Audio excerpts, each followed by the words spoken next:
দেশে ফিরে রোহিত এবং বিরাটের দুর্দান্ত বয়ান কিন্তু বলে দিতে পারে যে ওরা কত বড় মাপের খেলাড়ি। আমরা আজ এটার সাক্ষী হলাম এবং পুরো ভারতবাসী একটা অপূর্ব দৃশ্য দেখতে পেল। ইন্ডিয়া যেভাবে জিতেছে এবং তারপরে যেভাবে সেলিব্রেশনটা হয়েছে, আসলে মুম্বাই আজকে কাঁপিয়ে দিয়েছে পুরো মুম্বাই। যেভাবে মানুষ রাস্তার মধ্যে এসে এই জয়ের আনন্দ লুভে নিয়েছে, সেটা একটা দুর্দান্ত বিষয়। এবং তার থেকে আরো বড় বিষয় সেটা হচ্ছে কি, একজন লোক অনেক আগে থেকেই একটা গাছের মধ্যে বসেছিল যে ওই টিমটাকে দেখার জন্য, এবং ওই ভিডিওটা কিন্তু অনেক অনেক ভাইরাল হচ্ছে, ঠিক আছে। তো সেটা নিয়ে কথা বলবো। প্রথমে বলে নেই যে সব থেকে বড় ব্যাপার যেটা হচ্ছে গিয়ে রাহুল দ্রাবিড়, রোহিত শর্মা এবং বিরাট কোহলি মুদ্রা মুদ্রা যে বড় বড় কথাগুলো বলেছেন, সেগুলি আসলে কি? আসলে কি ওরা ক্রেডিট নিতে চেয়েছে? আসলে না।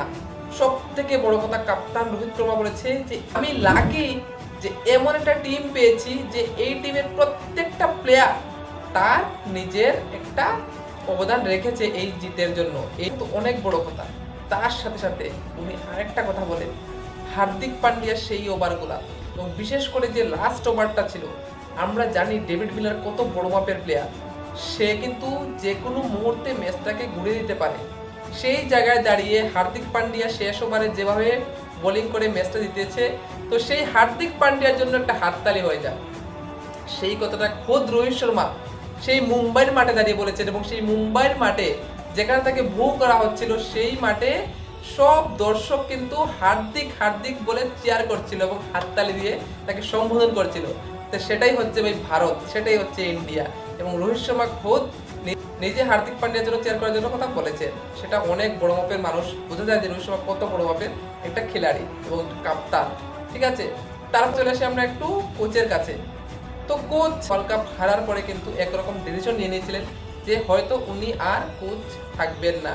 কিন্তু উনি বলেছেন, আমি বলিনি রোহিত শর্মার সেই ফোন কল। রোহিত শর্মাকে ফোন করেছে এবং আমাকে কনভিন্স করেছে যে আর তো বেশি দিন না, একটা মাস, চলো আবার শুরু করি, নতুন করে আবার স্বপ্ন দেখি, কি হয় দেখা যাক। এবং সেই কল পেয়ে উনি কিন্তু আবারও মাঠে নেমে এসেছেন এবং টিমের সাথে জুড়ে গেছেন। এবং অবশেষে উনি কিন্তু একটা ট্রফিও হাত পেলেন, হ্যাঁ প্লেয়ার হিসাবে নয়, কিন্তু কোচ হিসাবে। তো রাহুল দ্রাবিড়ের জন্য আমি বলবো যে ভাই অনেক কংগ্রাচুলেশন, কি উনি অবশ্যই একটা ভালো কিছু করতে পেরেছেন দেশের জন্য এবং দেশের জন্য। তারপর আসি আমরা কিং কোহলির দিকে। কিং কোহলি বিশেষ করে বলেছেন যে আমি এই ওয়ার্ল্ড কাপ জেতার জন্য শুধু আমি না, আমি এবং রোহিত আমরা বারবারই বলেছি, এতদিন ধরে টিমের জন্য খেলেছি যে কিছু না কিছু একটা দেশের জন্য দিতে চাই, নিজেকে একবার হলে ওয়ার্ল্ড কাপ দিতে চাই।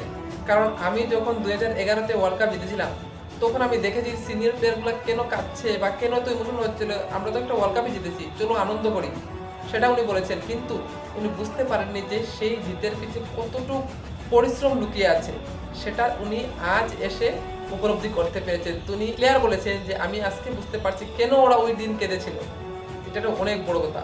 তারপরে যেটা তুমি বলেছেন যে টিম ইন্ডিয়ার যখন অক্ষর পাটিলের ওভার শেষে যখন 5 ওভারে 30 রান লাগতো, অর্থাৎ 30 বলে 30 রান, তখন কিন্তু উনার আবার মনে হয়েছিল এবং পুরো টিম ইন্ডিয়ার মনে হয়েছিল যে হয়তো এখান থেকে আমরা আর বেরোতে পারবো না। কিন্তু টিম ইন্ডিয়ার বোলারের কথা তিনি বলেছেন, বিশেষ করে কারণ রোহিত শর্মা যেহেতু হার্দিক পান্ডিয়ার কথা বলে নিয়েছে 2 ওভারের কথা, উনি বলেছেন সেই বুমরার 2 ওভার, বারবার হাজারবার যতবারই আমরা বিপদে পড়েছি, বুমরা কিন্তু আমাদেরকে উদ্ধার করেছে। তো উনি বুমরাকে ক্লিপিং করার জন্য সবাইকে বলেছেন যে বুমরার জন্য একটা হাততালি হয়ে যাক, এবং বুমরাকে চেয়ার উনি স্পেশালি বলেছেন যে আমরা, উনি খুদ নিজে বিরাট কোহলি বলেছেন যে আমরা কৃতজ্ঞ বুমরার মতো একটা বোলার আমাদের টিমে পাওয়ার জন্য, ঠিক আছে। এটা অনেক বড় কথা। তো ভাই বিরাট কোহলি, এবং উনি সেটাও বলেছেন যে কিভাবে ওরা ইমোশনাল হয়ে পড়েছেন। রোহিতকে এত ইমোশনাল কখনো আমি দেখিনি। যখন আমার কাপ্তানসে রোহিত খেলছিল তখন সে সিনিয়র প্লেয়ার ছিল, আমি এখন ওর কাপ্তানসে খেলছি, আমি এখন সিনিয়র প্লেয়ার।